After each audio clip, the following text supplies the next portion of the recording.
एक कहानी करे सयानी, कहानी की सीख देखते हैं। एक कहानी करे सयानी, एक विदुर की कहानी।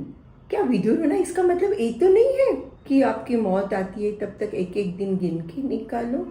अरे भाई, जिंदगी तो जिंदा दिली का नाम है, अपना रास्ता खुद ढूंढो। मैडम ऐसा क्यों कह रहे हैं? मेरे ससुर जी को एक्सपायर हुए 8 साल हुए। मेरी सासू हमारे साथ 8 साल से बहुत अच्छे से रहती थी और हम लोग भी उनके साथ अच्छे से रहते थे। सही बात है यार, एक तो तुम्हारी सासू थी जो पहले से ही तुम्हारे साथ रहती थी। अब जो मैं स्टोरी बता रही हूँ ना, उनका नाम हम लोग क्या रख दें, मांगीलाल जी रख देते हैं। ये है मांगीलाल जी। 6 महीने पहले वो क्लिनिक पे दिखाने आए थे। मैंने पूछा, सेठा क्या तकलीफ है?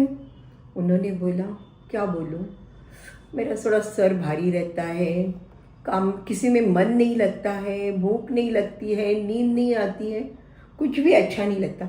मैं कि क्यों, कितने दिन से? बोला, जब से सूरत आया हूँ तब से। मैं कि सूरत कब से आए हो? तो बोले, मेरी वाइफ एक्सपायर हो गई, उसके बाद में मेरे को सूरत लड़के लोग लेके आ गए हैं। उसके पहले तो पूरी ज़िंदगी मेरी गांव में ही निकली है। तो फिर मैं क्या, अब यहाँ करते क्या हो आप? घर में कौन कौन है? बोले, मेरे 2 बेटे हैं, थोड़े दिन इस बेटे के पास रहता हूँ, थोड़े दिन उस बेटे के पास। दोनों के बच्चे हैं, बच्चे तो स्कूल में जाते हैं, घर में रहती है बहू और मैं, लड़के जाते हैं काम पे। मैं कि बहू को काम करा दिया करो और बहू के साथ बातें कर लिया करो। बोला, क्या बहू के साथ काम? बोला, कभी नहीं, हम लोगों में तो बहू के साथ काम क्या, बात भी नहीं करते हैं। बहू को तो हमारे साथ नहीं, घूंघट निकालना पड़ता है।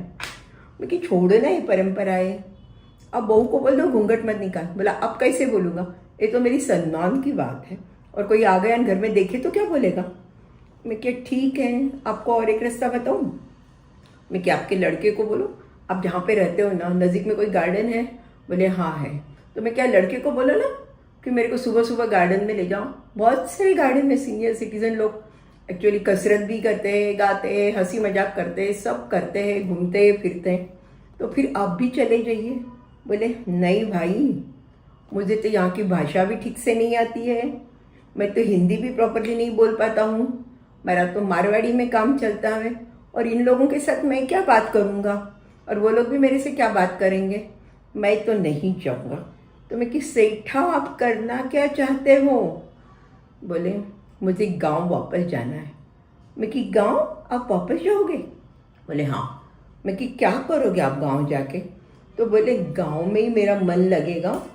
ये देखो, मेरे गांव में 3 दोस्त हैं, भूरा, कालू, लाला। हम तीनों मिलके मस्त रहेंगे।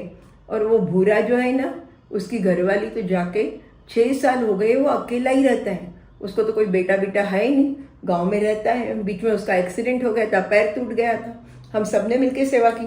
मैं कि वो तो सब ठीक है, पर खाना कौन बनाएगा आपका? बोले, खाना हमारे को आता है बनाने को।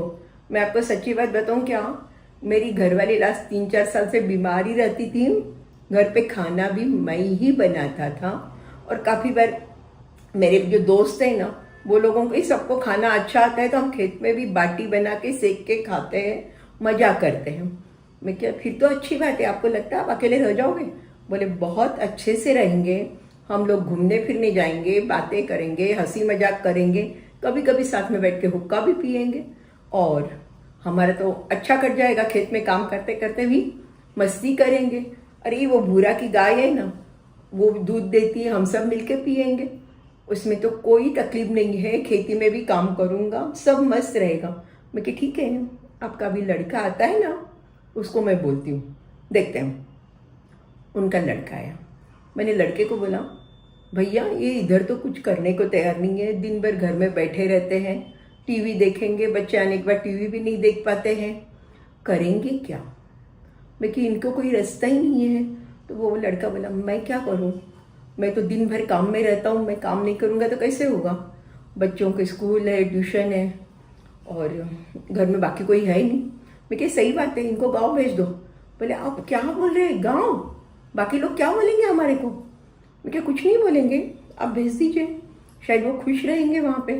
वो बोल, आपको मालूम है ना, आपके पिताजी को खाना पीना बनाना सब घर का काम आता है, बोले हाँ मुझे मालूम है, उनको सब काम आता है, फिर भी हमारी इज्जत का सवाल है। सब लोग बोलेंगे इधर माँ की डेथ हुई, देखो बच्चे, उन्होंने पिताजी को अकेले गांव में छोड़ दिया। मैं क्या, ऐसे कोई नहीं बोलेगा, आप भेज दीजिए और देखो शायद वो खुश रहेंगे। उसके थोड़े दिन के बाद में उनका लड़का कोई कारण से आया, तो उसने बोला पिताजी तो वहाँ पे गांव में एकदम मस्ती में, फ़ोन आते रहते बीच में, तब तो एकदम हंसते रहते हैं और आराम से सबसे बातें भी करते हैं और वहाँ पे ही बहुत खुश लग रहे हैं। इसलिए मेरा एक कहना है, किसी का जोड़ीदार चला जाना अपने हाथ की बात नहीं है। पर दूसरी बात, जिन जिन के यहाँ पे पुरानी परंपराएं हैं, जैसे बहुओं को घूंघट निकालना, उनसे बात नहीं करना, वो सब छोड़ देनी चाहिए। देखो आजकल फैमिली छोटी हो रही है और इतनी छोटी फैमिलीज के साथ में उसमें एक आध भी मेंबर कम हो गया तो जो अकेला पड़ जाता है उसके लिए बहुत मुश्किल हो जाता है। दूसरी बात, अगर आप शारीरिक मानसिक रीत्या एकदम फिट हो, अपना काम सब कुछ आप कर सकते हो इंक्लूडिंग खाना बनाना, तो मैं क्या ऐसे आदमियों को अकेले रहना हो तो रहने देना चाहिए। उनके लिए आप ये मत चिंता कीजिए लोग क्या कहेंगे, लोग देखेंगे कि आप लोग अच्छी तरह से वहाँ पे उनको जाने दिया है, ध्यान भी रख रहे हो, बीच में मिलते भी हो और वहाँ पे वो ज़्यादा खुश है। उनकी आप प्रॉब्लम आई तो लोग भी वही करेंगे जो आपने किया नहीं है, पर जो आपके पिताजी चाहते हैं। आपके दोस्तों का ग्रुप होना आपके लिए बहुत ज़रूरी है, जैसे इनका था, इनके भूरा, लाला, कालू, और उनके साथ उनकी बहुत मस्ती में जा रही थी। वो बोले, उनके लड़के ने ये बताया कि वो तीनों को साथ में लेके वो तीर्थ यात्रा करने भी जाके आ गए हैं। इसलिए दोस्त होना बहुत ज़रूरी है।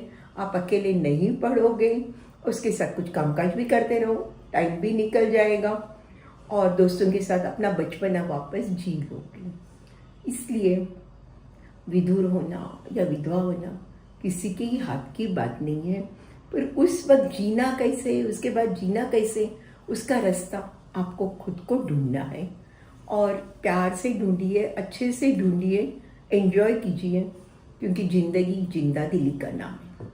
Thank you.